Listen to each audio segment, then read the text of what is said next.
Okay guys, I want to give you a little bit of a review on cellular respiration. We're going to go through anaerobic, anaerobic, but before we go over all that, I want to talk to you about the whole goal or the whole meaning for doing cellular respiration. So in our bodies, we take in glucose, and you guys know that already, but what do we use that glucose for? And we learned earlier in the year when we went over the macromolecules, we use glucose for energy. Well, what that glucose actually does is it fuels a molecule that we call ATP.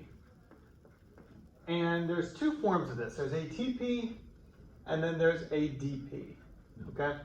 ATP stands for adenosine triphosphate and ADP stands for adenosine diphosphate. So the difference is in the T and the D. That's the only difference.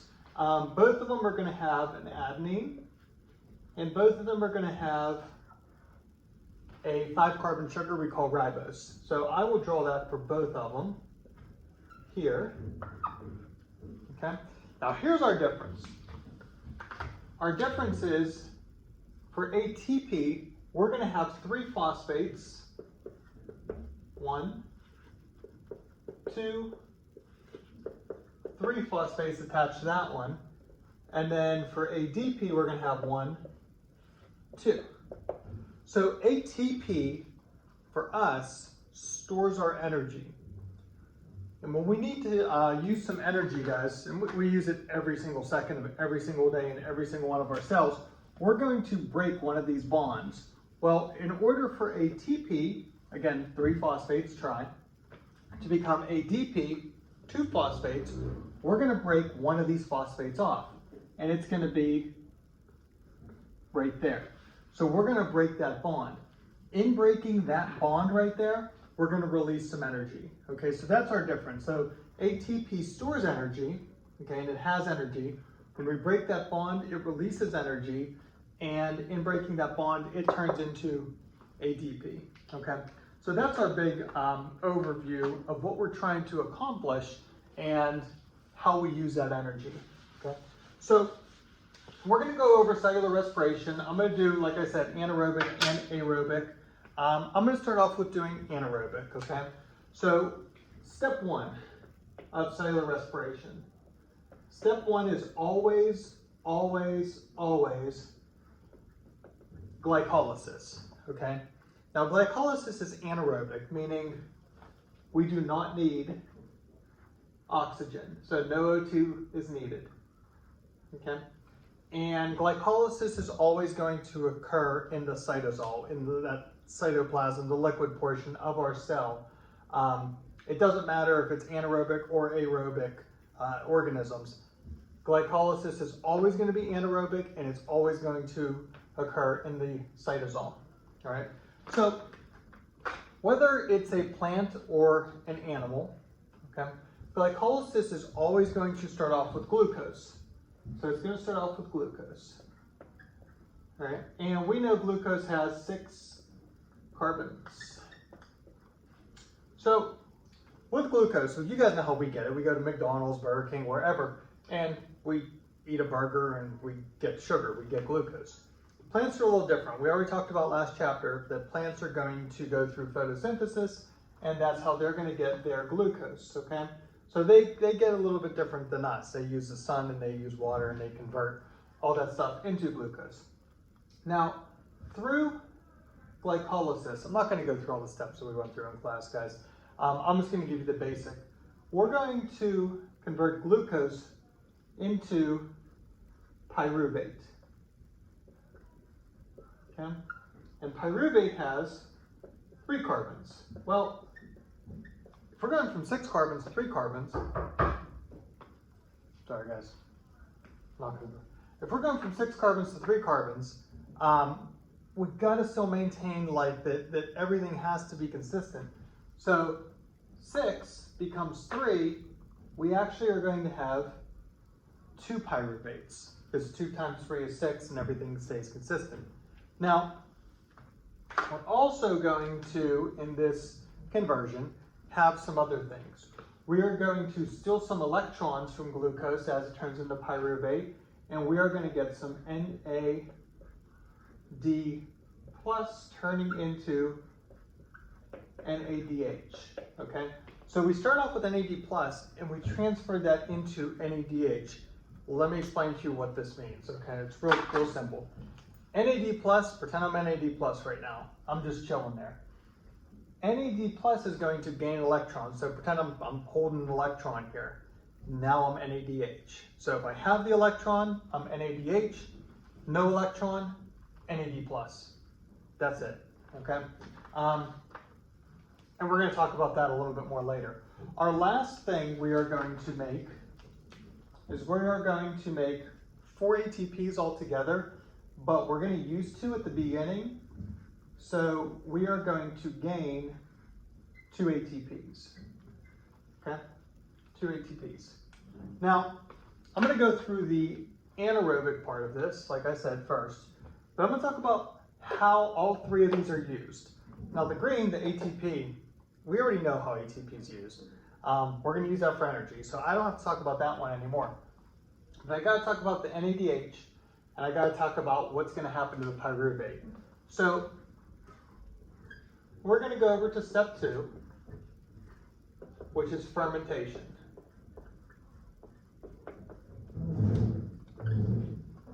And fermentation's only going to happen under anaerobic conditions. So again, glycolysis does not need oxygen. If oxygen is still not present, we're going to go to fermentation. That's anaerobic. We're going to go to fermentation, okay? So here's what happens with fermentation. There's 2 different types. So things like milk that can spoil, even us, we go through lactic acid fermentation. But then there's things like bread and alcohol that are going to go through alcoholic fermentation. So there's 2 types. So what we're going to do is we have our glucose that got converted to pyruvate in glycolysis. And what we're going to do is we're going to take that pyruvate and we're going to bring it over to step 2.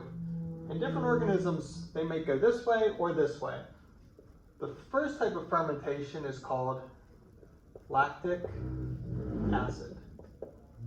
Okay? And all that happens here is pyruvate is converted to lactic acid, and that's a way for the organism to get rid of the pyruvate. The second one is alcoholic. And these are organisms that will turn the pyruvate into ethyl alcohol. Okay? Now these are byproducts. These are things that the organism really doesn't need these things. Okay? Here's the goal of fermentation. So we had glycolysis. And that glycolysis made our pyruvate, our ATP, but it also made that NADH. Now, without having NAD+, we are unable to make ATP through glycolysis. So what glycolysis is going to do is it's going to take its NADH that it just formed, and it's going to transfer it over to fermentation, whether it's lactic acid or alcoholic. Okay? So it'll transfer to one of the 2 types of fermentation. What fermentation is going to do is it's going to take the NADH and it's going to transfer it back into NAD+. So fermentation makes it once again into NAD+. That NAD+ is sent back to glycolysis so that we can once again make the ATP. Remember guys, our whole goal of cellular respiration is to make ATP. So all that fermentation does is it makes sure that glycolysis can continue. As long as we have NAD+ in glycolysis, we can keep going through glycolysis over and over and over and over again and get a little bit of ATP. You guys can see only 2 ATPs are made, all right? So that is all you need to know for anaerobic respiration, okay? So again, no oxygen is needed. So let's talk about now aerobic respiration.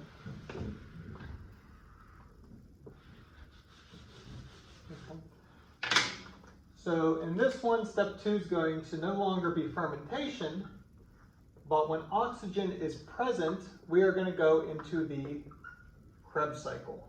So again, guys, if it's anaerobic, oxygen is not present, we go to fermentation. If it is aerobic, meaning oxygen present, we go to the Krebs cycle. Now here's what happens. We are going to take our pyruvate. So we already talked about ATP. ATP is going to be used for energy. We're not going to worry about our NADH yet. Okay, we're going to save that for step 3. But we're going to worry about our pyruvate, and I'm going to show you guys what happens to pyruvate. So this pyruvate, which has 3 carbons, all right, it's going to get converted into something called acetyl coenzyme A, which has, this has 2 carbons. Okay? Now, it's the Krebs cycle, so it's a cycle. So what we're going to do is we're going to make a circle with all this. Now, there is a lot of intermediate phases, guys. I'm not going to show you them all. All right? You don't need to know all of them. And there's going to be, each arrow represents a different enzyme being used. We don't need to do all that, okay? But if we look here, we went from 3 carbons to 2 carbons. We lost a carbon. How do we get rid of that carbon, or what does that carbon turn into? Well, what we're going to do is with that other carbon, we're going to combine it with some oxygen, oxygen in the pyruvate, and we're going to release it as CO2, carbon dioxide. In other words, you're going to breathe out, okay? In this process, we're also going to take some NAD plus and convert it into NADH. This is like, wow, look, I got some NADH over here in glycolysis. Now, you know, even before the Krebs cycle starting, I'm getting some NADH out of there. All right, and guys, like I said, we'll learn what the NADH is for a little bit later. Okay, so in the Krebs cycle, so I'm going to do everything in the Krebs cycle in green. We're going to start off, or we can even say we end with, because since it's a cycle, oxaloacetate. And oxaloacetate has 4 carbons. Okay? It's a stable molecule. And what it's going to do is it's going to combine with our acetyl coenzyme A. They combine together and they form something called citrate. And citrate has 6 carbons. Okay? After this, we are going to turn this into 5 carbons. And then we're going to form it, or I'm sorry, turn into a 4 carbon molecule. And then we're going to go over here. Well, if you look here, 4 carbons, it should be the same. This is unstable, okay? So I'm going to show you what happens in between each one of these little phases here. But we are going to, first let's deal with the 6 carbons to the 5 carbons. Well, just like over here, whenever we did pyruvate to acetyl coenzyme A, we lost a carbon. We lost a carbon here, so what's going to happen is we are going to release CO2, and then once again we are going to take our NAD plus and convert it into NADH whenever NAD plus gains an electron. 5 carbons to 4 carbons, exact same thing happens. Breathe out some carbon dioxide, and NAD plus becomes NADH. Okay? Our last step over here, if you notice, nothing really changed too much. We got 4 carbons to 4 carbons. But what we're going to do once again is we're going to take our NAD plus, convert it into NADH. Okay? And again, NADH just carries an electron. We're also going to bring this other character in, and his name is FAD. We're going to take that FAD and turn it into FADH2. What's FADH2? FADH2 is the same thing as NADH. All FADH2 does is carry an electron. FAD, no electron. FADH2, hey look, I got an electron. That's it, guys, nothing more than that, okay? Somewhere in this whole mess, again guys, I'm giving you the skinny on it, I'm not going real in depth. Somewhere in all this mess, we're also going to make 1 ATP, okay? But if you look here, I got 1, 2, 3 NADHs made, okay? Now, this is pyruvate coming through here, getting converted to acetyl coenzyme A, and then it goes through this once. Well, I had 2 pyruvates. If I have 2 pyruvates, and one cycle took care of 1 pyruvate, well, I'm going to go through the cycle twice. So in reality, I'm going to form 1, 2, 3 NADHs on one turn. So in 2 turns, I would make 6. I'm going to also make 2 FADH2s. I'm also going to release 1, 2 carbon dioxides. 2 turns is going to be 4 carbon dioxides. 2 times everything by 2, okay? Now that's the Krebs cycle. So we found out what happens to the pyruvate. It turns into acetyl coenzyme A. We give some off as carbon dioxide, and everything else keeps going through the cycle over and over and over again. We found out that ATP is going to be used for energy, but now we have this NADH. We didn't talk about where it goes yet. We got more NADH in here. Now we got this FADH2. We got to talk about what happens to all that.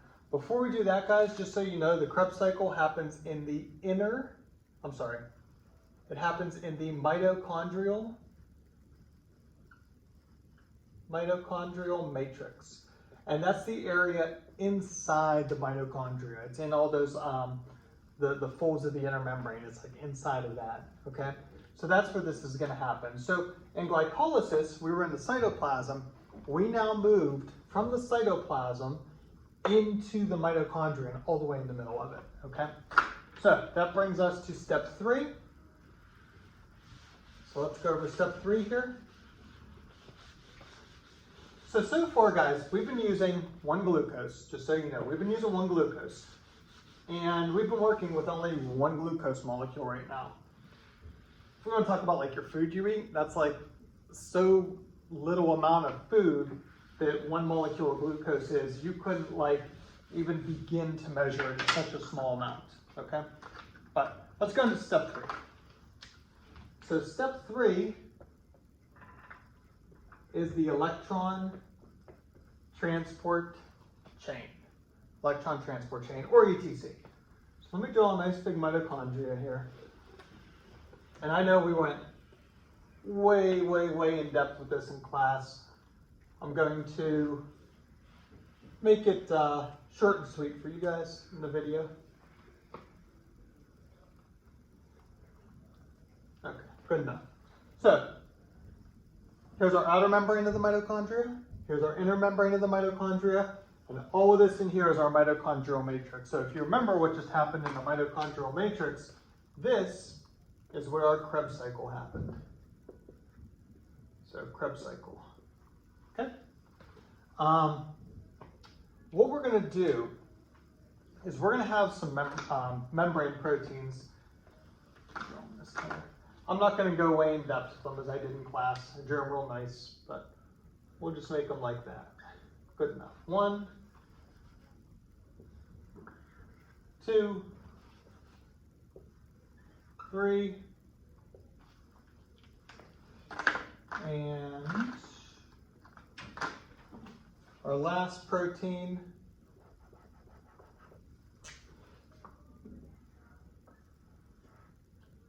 right here.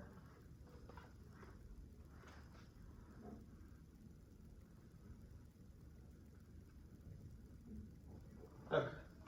So our last membrane, he was our enzyme, and his name was ATP synthase. ASE, guys, anything that ends in ASE is an enzyme, okay?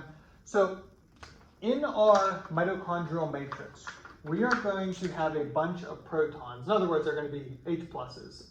They're hydrogens without an electron. So we're going to have a bunch of them all around, all right? So they are right now in high concentration in our mitochondrial matrix. Okay? So this will be protein number 1. This will be protein number 2. And this guy will be protein number 3. Cool. So here's what's going to happen. Our protein number 1. We talked about the NADH. Now here's what we're going to do. We're going to bring our NADH in. And we are going to take that NADH and convert it into NAD+. So NADH, remember, electron. NAD+, no electron. Okay, where'd that electron go now? So what happens to the electron? I'll abbreviate it by E-. It's our electron. It's going to come over here to this protein, and what it's going to do is it's going to open up a channel in the protein. And what happens as that channel is open, it allows some of these H's to go through the channel and out of the mitochondrial matrix into the area outside the inner membrane, okay? So now we got some of these H's out here, and I know I'm drawing, I just circled one, but I drew a bunch out there, okay? There's gonna be a bunch that goes out, all right? So our first membrane protein of the inner membrane is gonna take our NADH, convert it into NAD+, release that electron, the electron opens up the protein, boom, H's go out. Before we move on to protein number 2, let's talk about what happens to the NAD+. Well, the NAD+ is going to then go back to glycolysis or back to the Krebs cycle, and that way the Krebs cycle and the glycolysis step will have the NAD+, so it can once again convert it into NADH, okay? So that's protein number 1. Protein number 1 is going to deal with our NADH, okay? Protein number 2, well, our other electron carrying molecule was FADH2, and it's going to convert it into FAD. Well, again, same thing, guys. We got the NADH here. When it got converted into NAD+, it literally gave it its electron.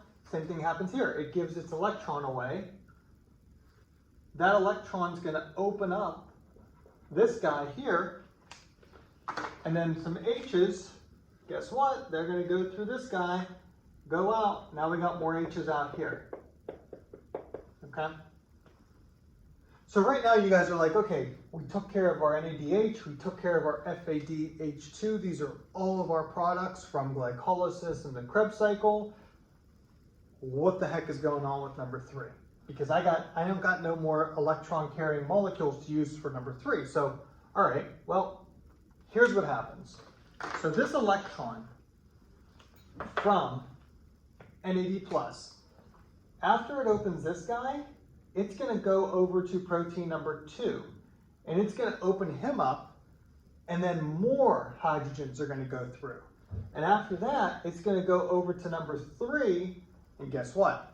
Yeah, it's going to open this guy up too, so that way we can even take more of our H's, bring them through out to here. Okay? And then the FADH2 does the same exact thing. That electron opens this guy up, and then he's going to come over here, open him up, and even more electrons go to the area outside of the inner membrane. Okay? So you're like, oh, all right, well, I got my FADH2 done. I got my NADH done. What's the goal of all this? All we did was carry some hydrogens out, some protons out, and that's it. Okay? Here's what's going to happen. These H's that just came out here, okay, and there's going to be a lot of them, guys. They're going to come all the way over here to our last protein, okay? And they're going to go through this protein, okay? And they're going to once again enter the mitochondrial matrix. All right, you're like, that seems really stupid. They were in there, they went out, only to come back in. They should just stay there, right? You know, it doesn't make much sense. Here's why. As these protons, the hydrogens, as they come through, what they're doing is they are activating ATP synthase, and that's their goal, is to activate ATP synthase, okay? Attached to these little guys, it's like a propeller, attached to ATP synthase is going to be a DP and a phosphate, okay? What's going to happen is as the H's come through, they are going to activate ATP synthase. ATP synthase is going to start acting like a propeller, going to spin, spin, spin, spin, spin. And then, as it spins, it gives ADP and phosphate kinetic energy, so it can be converted into ATP. And that's our goal. Every single one of these hydrogens come through, allow one ATP to be made, okay? So before we talk about the ATP even more in depth, let's talk about what happens to the hydrogen then. Well, as these hydrogens come through, they're going to come through here, and now we got these hydrogens over here. Well, they need to make sure something is in here, okay? Something is in here for them to cling on to. So what's going to happen here, guys, is the hydrogens, which are no longer positive, what they do is they pick up a electron from the phosphate. They're going to combine with oxygen, okay? Now we're going to have a bunch of hydrogens. I'm just going to put a 2 there. We're going to have a bunch of oxygens. We're going to put a 2 there. And as they combine together, they're going to form H2O, water. And we can expel the water. So this oxygen here, guys, is the oxygen that we breathe every day. You know, every second of every day almost. But the hydrogens, as they come over, they make sure that there's oxygen in here. If there's not oxygen in there and they can't form water with it, they're like, well, I'm staying over here. If they don't come through and they stay over here, guess what? No ATP's made. So that's why we need oxygen, and that's why we need the hydrogens to come through. If we don't breathe, the hydrogens don't come through. If they don't come through, we don't make water, and we also don't make ATP, okay? So that's our goal of this whole thing. So how many ATPs do we make by the electron transport chain? Well, in reality, we're going to have 10 NADHs altogether per glucose. We're going to have 2 FADH2s. These 10 NADHs, they touch 1, 2, 3 proteins. So 10 times 3 is 30. FADH2s, we got 2 of them. They touch 1, 2 proteins. So that's 4. 30 plus our 4 from FADH2 gives us 34 ATPs altogether. So if we want to summarize everything, sorry, board's getting a little messy here.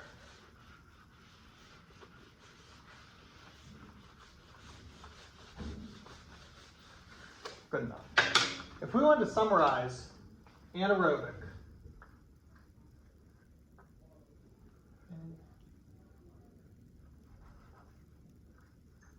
compared to aerobic respiration. So anaerobic, our first step is going to be glycolysis, which give us 2 ATP. Aerobic, which is oxygen, we've got oxygen here, it's still going to be glycolysis, which is going to do 2 ATPs as well. Step 2 for anaerobic is fermentation.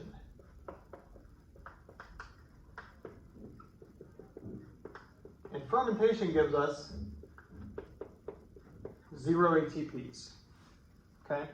Because remember, guys, fermentation is simply used to regenerate our NAD plus so that it can once again do glycolysis to continue making ATP. Step 2 for aerobic is our Krebs cycle, which also gives us 2 ATP. And then we go on to step 3, which is our electron transport chain, ETC, which gives us 34 ATPs altogether. Add them up. We get 38 ATPs over here. Over here, we only get 2. Okay? And each of these is per 1 molecule of glucose. So each glucose you guys take in when you eat, you get 38, okay, over here, but anaerobic we only get 2. Okay, so you want to breathe because as you breathe, you get a lot more energy, you got a lot more ATP. All right. So hopefully this helped you guys. We have our test coming up, so make sure you study everything. Have a good rest of your day.